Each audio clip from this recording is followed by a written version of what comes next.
Assalamualaikum warahmatullahi wabarakatuh. Selamat pagi anak-anak semuanya. Apa kabar? Ibu harap kalian dalam keadaan sehat walafiat. Baiklah, pada kesempatan ini kita akan belajar tentang budidaya tanaman pangan. Tapi sebelum Ibu menyampaikan materi tentang tanaman pangan, terlebih dahulu saya akan menyampaikan tujuan dari pembelajaran ini. Yang pertama, tujuannya adalah supaya kalian mengetahui apa itu pengertian dari budidaya. Yang kedua, pengertian dari tanaman pangan. Dan yang ketiga, ciri-ciri dari tanaman pangan. Baiklah, poin yang pertama yaitu tentang budidaya tanaman pangan. Yang pertama, pengertian budidaya.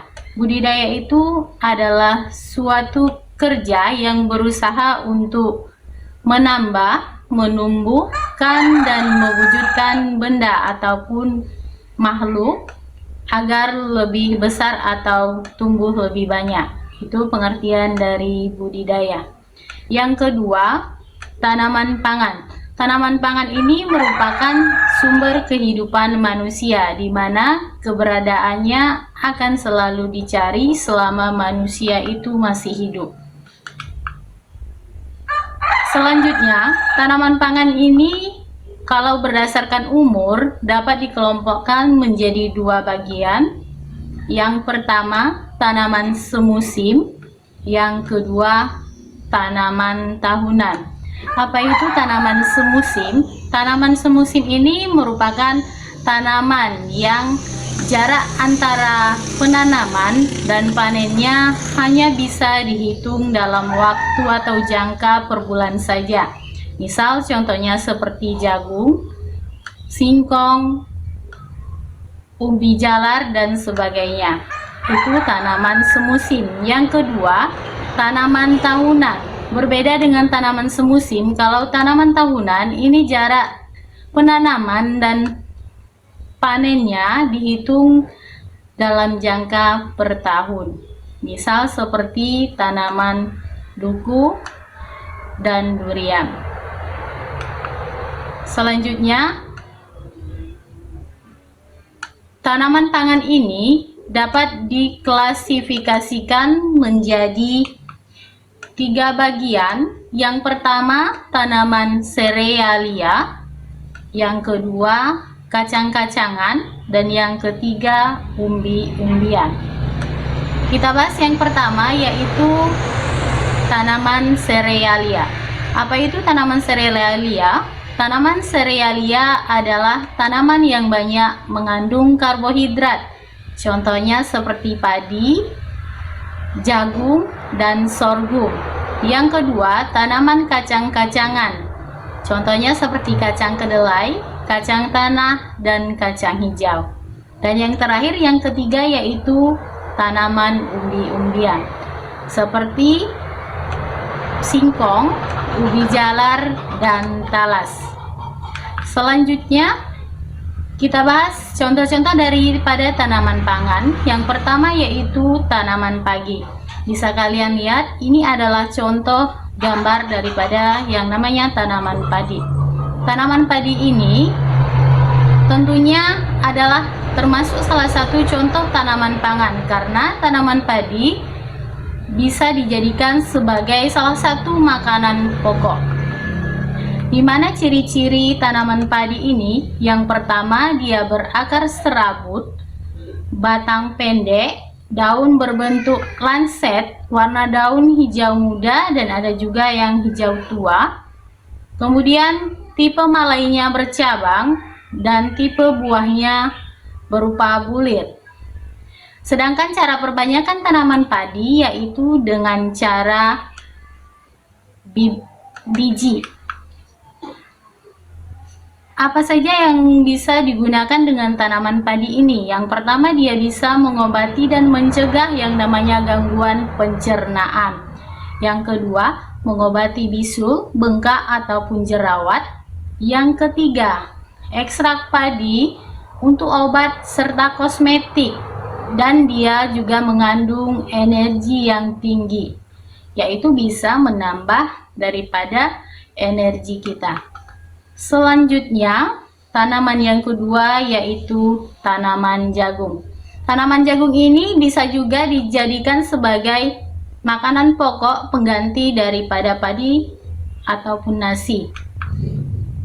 Di mana ciri-ciri tanaman jagung yaitu bijinya berkeping tunggal, akar serabut, batang berbentuk lurus dan berruas-ruas, memiliki bunga betina dan bunga jantan, dan daunnya berbentuk memanjang. Manfaat dari tanaman jagung: yang pertama, menjaga jantung agar tetap sehat, menambah energi bagi tubuh, menjadi sumber serat dan mengurangi sembelit, bebas dari gluten yang artinya baik bagi penderita diabetes. Gula ini bisa dijadikan sebagai bahan dasar dari pembuatan gula bagi yang memiliki diabetes, artinya dia bisa dijadikan gula khusus bagi yang menderita diabetes. Kadar gulanya agak lebih sedikit dibandingkan gula yang berasal dari bahan tebu. Yang terakhir, bagus juga untuk mata karena mengandung vitamin A. Ini fungsinya sama seperti wortel. Dia bagus untuk mata karena banyak mengandung vitamin A. Selanjutnya, tanaman sorghum, dan yang keempat yaitu kacang kedelai. Kacang kedelai ini memiliki ciri-ciri akar tunggal, batang berkambium, dan daunnya menyirip. Kacang kedelai ini kacangnya berwarna putih. Kacang ini bisa dijadikan sebagai bahan dasar untuk membuat tempe, tahu, dan juga susu kedelai. Contoh selanjutnya yaitu kacang tanah. Kacang tanah ini daunnya majemuk, menyirip, bunganya berwarna kuning, batang pendek dan berbuku. Yang kelima yaitu kacang hijau. Kacang hijau batangnya berbuku, akar tunggang, daun majemuk, daun opal dan ujungnya lancip, bunga berbentuk kupu-kupu, buah berbentuk polong atau bulat. Yang keenam, singkong. Bisa dilihat, inilah bentuk yang namanya tanaman singkong. Ciri-ciri singkong adalah berakar serabut, daunnya menjari, daun tunggal, ujungnya lancip. Umbi daripada singkong ini ada yang berwarna putih, ada juga yang kekuningan, dan kulit umbi ini berwarna coklat. Yang ketujuh, ubi jalar atau yang sering kita sebut dengan ketela. Ketela ini atau ubi jalar hidupnya dengan cara menjalar. Kemudian ciri-ciri ubi jalar itu buahnya ada di bagian akar, daunnya berwarna hijau. Tanaman ini merambat. Jenis ubi daripada ubi jalar ini ada yang berwarna ungu, orange, dan putih. Cara perbanyakannya yaitu dengan cara di stek. Nah, itulah tadi materi kita tentang budidaya tanaman pangan. Sekian penyampaian dari saya. Selamat belajar di rumah, tetap menjaga yang namanya protokol kesehatan, dan sampai jumpa lagi di pertemuan selanjutnya. Saya akhiri dengan wassalamualaikum warahmatullahi wabarakatuh.